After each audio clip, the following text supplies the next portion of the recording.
Olá, sexto ano, tudo bem, meninos? Bom dia para vocês, um bom dia mesmo. Turminha, hoje nós vamos falar sobre zonas térmicas, que é o finalzinho do nosso livro 1, do caderno 1 de vocês de Geografia, e já vamos iniciar, ainda nessa aula, o livro 2, tá certo? Então estaremos falando a respeito de formação e evolução do planeta Terra. Beleza? Então, vem comigo, vamos lá. O que são zonas térmicas? Zonas térmicas são, pelas latitudes do nosso planeta, é possível que nós possamos identificar as zonas térmicas ou zonas de iluminação solar.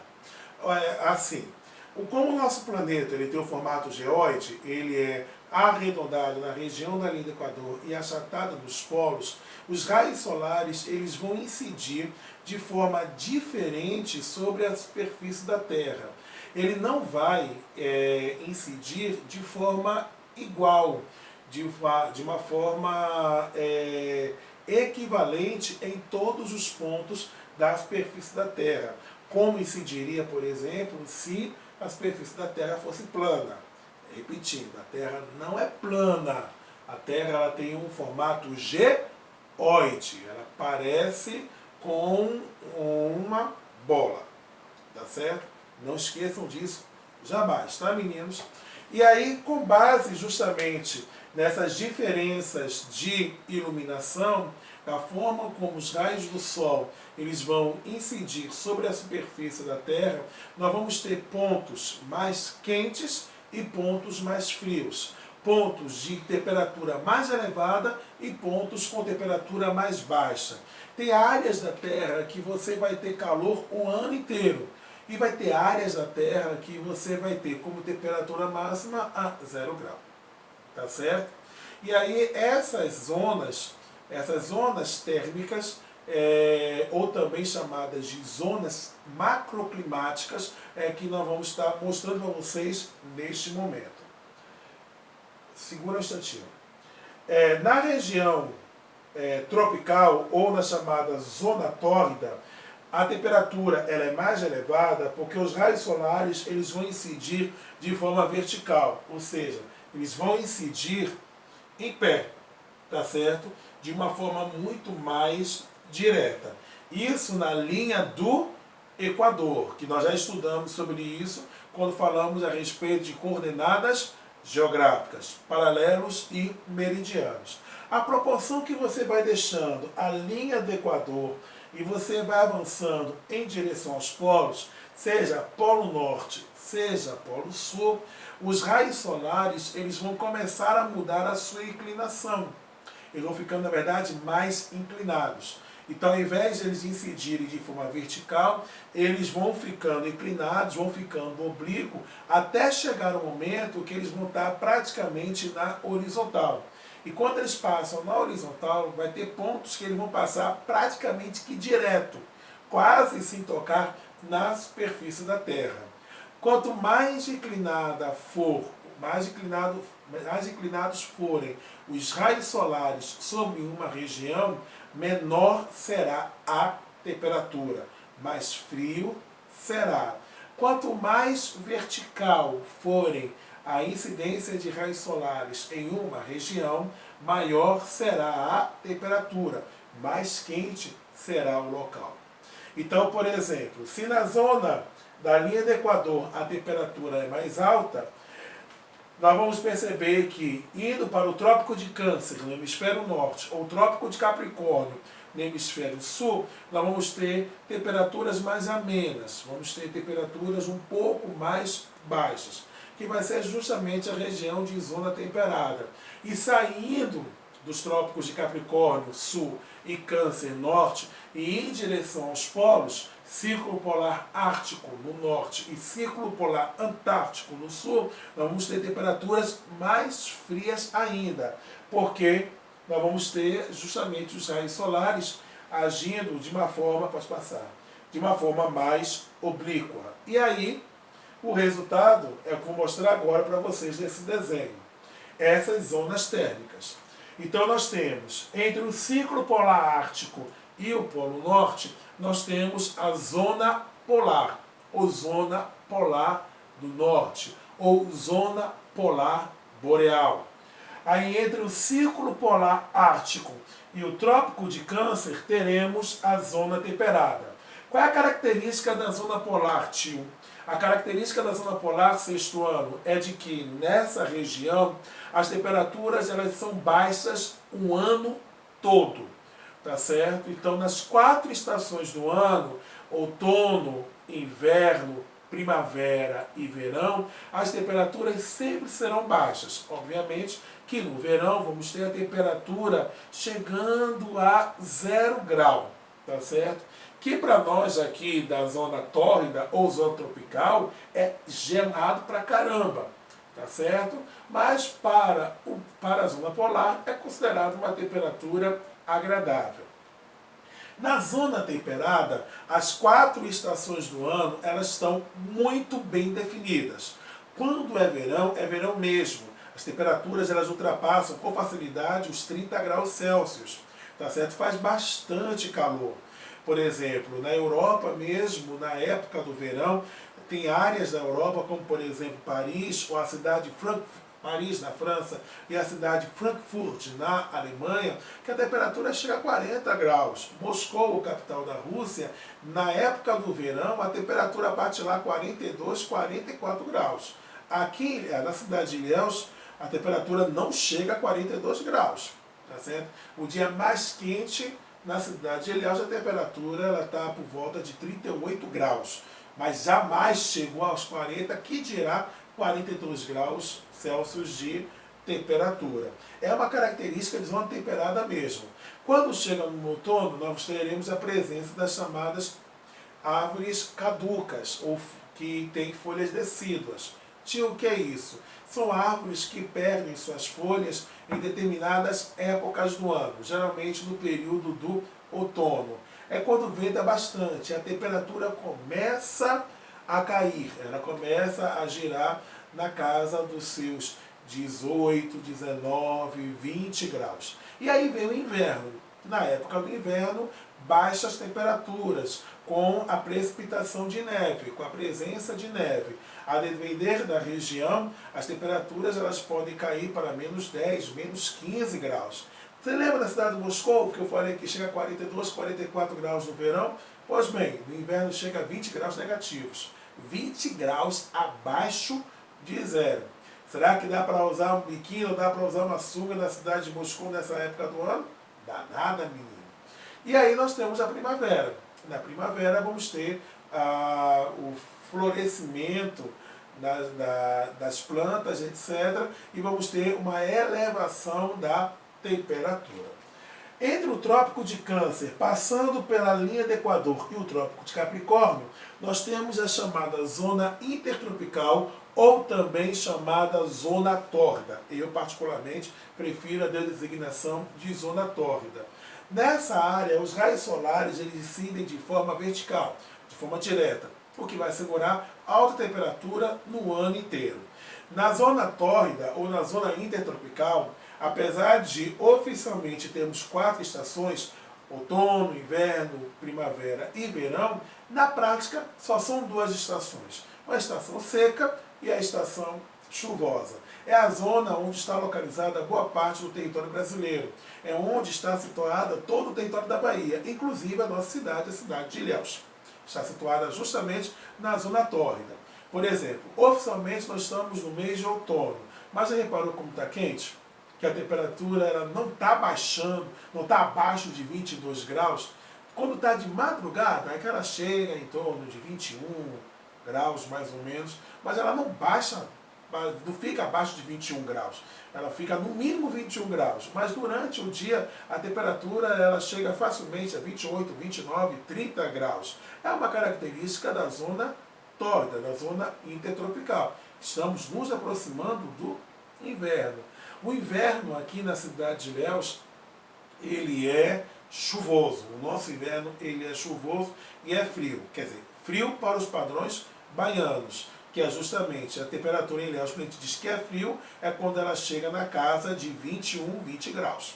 Tá certo? Na cidade de Água Clara, onde eu morei até recentemente, na época do inverno, o inverno lá é seco, o inverno é seco, e a temperatura na época do inverno, mês de junho e julho, ela chega facilmente a 11 graus, 12 graus. Se você chega na cidade de São Paulo durante o período do inverno, a temperatura ela chega por volta de 9, 10 graus. E se você for para a Serra Gaúcha ou para a Serra Catarinense, a temperatura ela chega a próxima a zero, e isso quando ela não consegue ficar abaixo de zero, menos 1, menos 3, menos 5 graus, tendo a presença de neve, tá certo? Mas isso é raro. E abaixo do Trópico de Capricórnio, entre os Trópico de Capricórnio e o Círculo Polar Antártico, temos de novo a zona temperada com as mesmas características da zona temperada do norte, e entre o Círculo Polar Antártico e o Polo Sul, temos a zona polar, que é muito parecida, a zona polar austral, parecida com a zona polar boreal. Tá bom? Agora, vamos fechar o livro 1, pegue o livro 2, que vamos para a formação e evolução do planeta Terra. Meninos, existem algumas teorias que procuram explicar a origem do nosso universo. A origem do universo. Vocês aprenderam que a religião ela trabalha com isso, de que Deus ele criou o universo. Tá certo? Essa teoria, que é a teoria criacionista, é uma teoria que é muito trabalhada dentro da concepção religiosa, tá certo? Mas, cientificamente falando, a teoria mais aceita sobre a origem do universo é a chamada teoria do Big Bang, ou a teoria da grande explosão. Professor, como assim? Vamos lá, slide seguinte. Essa teoria, ela afirma o seguinte, que todo o universo sextuano, tudo que você vê, tudo que existe no universo, desde os pontos mais microscópicos, aqueles que a gente só não consegue enxergar a olho nu, que a gente precisa de um aparelho chamado microscópio para poder enxergar, como por exemplo a questão das células, e até mesmo elementos menores do que as células, átomos, tá certo? Chamado mundo subatômico. Quem gosta de assistir, quer assistir Homem-Formiga e a Vespa, Mulher-Vespa, eu acho, a Vespa, vocês devem ter visto essa história da questão do mundo subatômico, que é muito pequenininho, que o Homem-Formiga ele ficou preso nesse mundo subatômico, e ele só vai aparecer, tá certo? Depois já no filme Os Vingadores Ultimato. Ultimato? Não, é Ultimato, né? Vingadores Ultimato. É que você vai chegar e vai ver que o Homem-Formiga, ele aparece para poder ajudar os Vingadores na luta contra Thanos. Eu sou inevitável. Tá certo?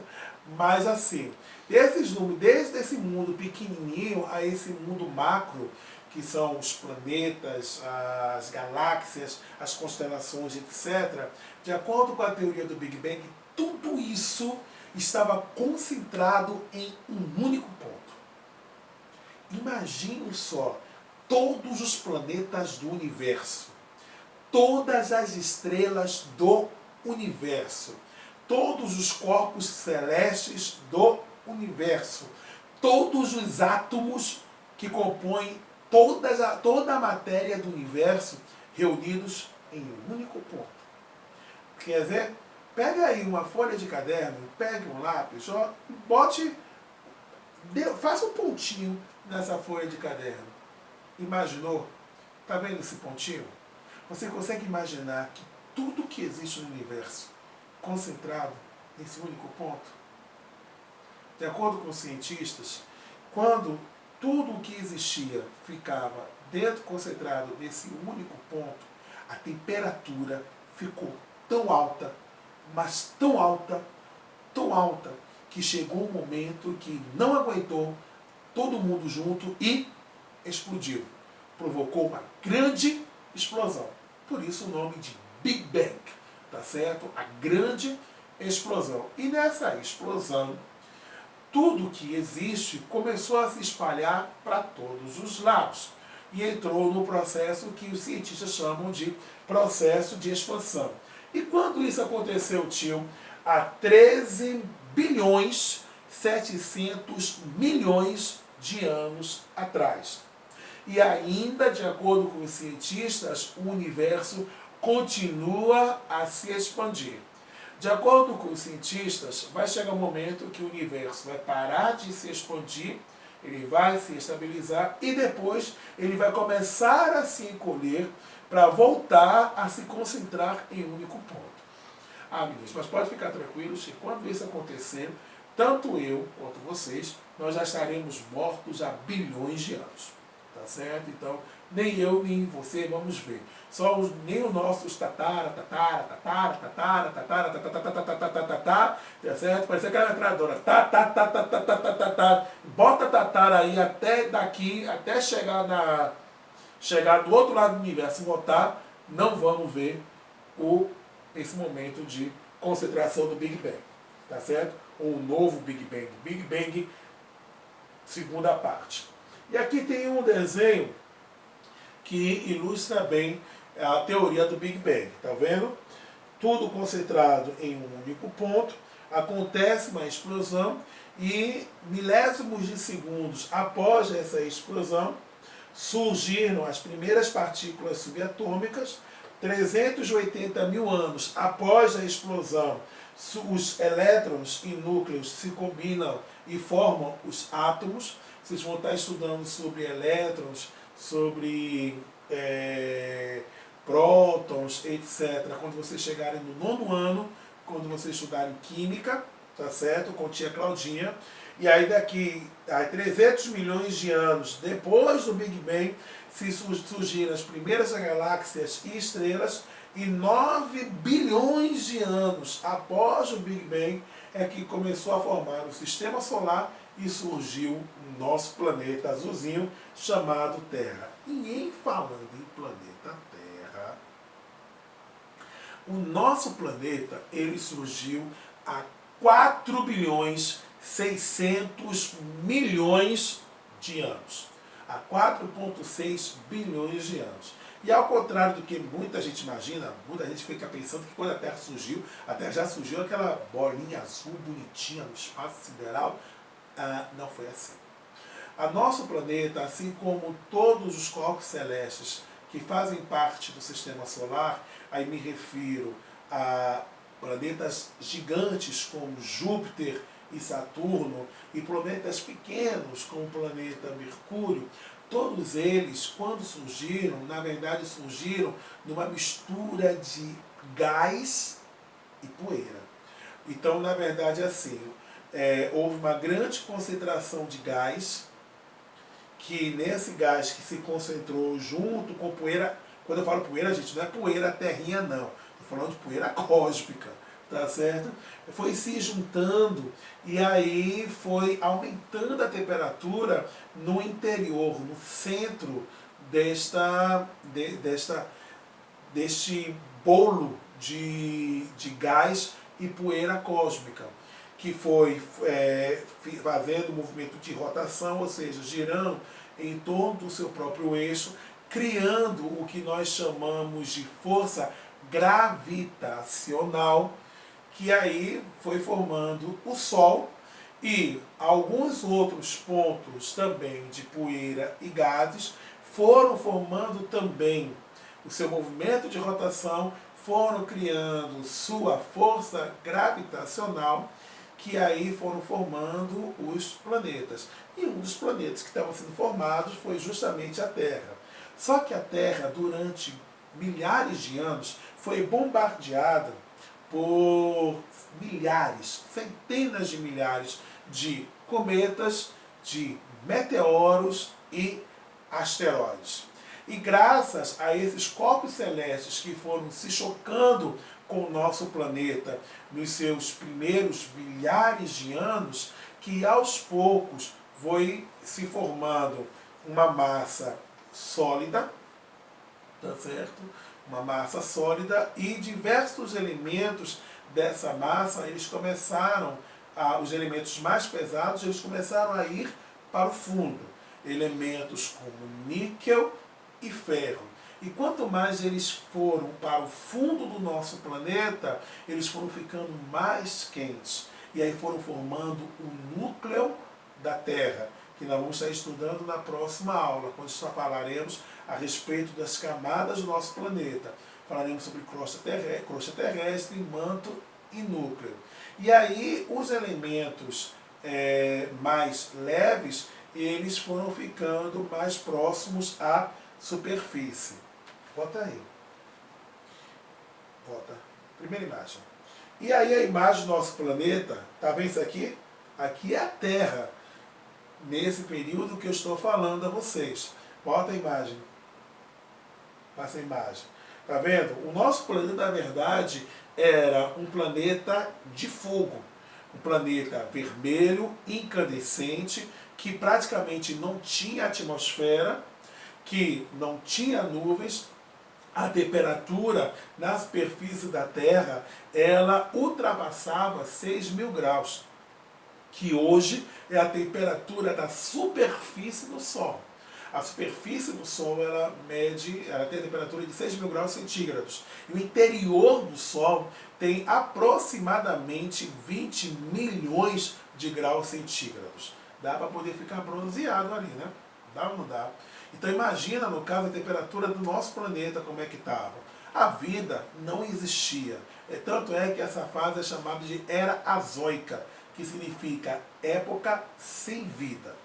E aí diversos cometas e asteroides começaram a se chocar, e a proporção que eles foram se chocando, eles foram trazendo diversos elementos minerais para que ajudaram na composição do nosso planeta. E a Terra ela foi aumentando de tamanho ao receber este material do espaço sideral, ficando neste formato que vocês estão vendo. Aos poucos o nosso planeta ele foi se esfriando. E com a água que veio dos cometas, isso mesmo, a água ela não surgiu da Terra. A água ela foi um presente dos cometas para o nosso planeta. Tá certo? O hidrogênio mais oxigênio. E aí, e aí, no caso, com o choque dos cometas, etc., foram formando uma atmosfera primitiva que foi capturada pela gravidade da Terra. É essa gravidade que impede, por exemplo, de você ficar voando por aí. É que prende você à superfície terrestre. Essa gravidade, ela começa lá do núcleo da Terra, que vai puxando você para baixo, que faz com que você tenha peso. É por isso que, por exemplo, se você for para a superfície da Lua, você vai ficar mais leve na Lua do que na Terra, porque a gravidade na Lua ela é menor do que a gravidade na superfície terrestre. E aos poucos o nosso planeta foi se esfriando. Mas teve um momento em que um pequeno planeta, um planetóide, ele entrou em rota de colisão com a Terra. E quando ele entrou em rota de colisão com a Terra, ele conseguiu arrancar um pedaço do nosso planeta, tá vendo? Uma parte desse planetóide, ele se fundiu com a Terra. O que é se fundir? Ele se juntou com a parte líquida do nosso planeta, com a parte pastosa, melhor dizendo, com o nosso planeta, e uma outra parte da Terra, ela foi em direção ao espaço. Milhares e milhares de detritos foram para o espaço. Só que a gravidade da Terra, ela conseguiu segurar esses detritos que foram para o espaço. Esse resto de planeta Terra que foi para o espaço. Quem começou sendo seguro pela gravidade da Terra, ele começou a girar em torno de si mesmo, foi se agregando, aí cometas foram se chocando contra ele e tudo, e foi formando o nosso único satélite natural. Hoje, titio, o senhor está falando da Lua? Isso mesmo, a Lua surgiu dessa forma, tá certo? E com isso a gente encerra esse assunto sobre formação e evolução do nosso planeta. Na próxima aula, turminha, nós estaremos continuando a falar a respeito da formação do nosso planeta e veremos como é a Terra hoje. Falaremos a respeito das camadas internas do planeta Terra. Falaremos sobre crosta, manto e núcleo. Quais são os elementos naturais que compõem a crosta da Terra, quais são os elementos químicos, melhor dizendo, que compõem a crosta terrestre, quais são os elementos químicos que compõem o manto da Terra, quais são os elementos químicos que compõem o núcleo da Terra. Qual é a distância da superfície da Terra até o núcleo? E se fizermos um buraco aqui no Brasil, a gente vai sair do Japão? Tudo isso a gente vai estar falando na próxima aula. Grande abraço, meninos!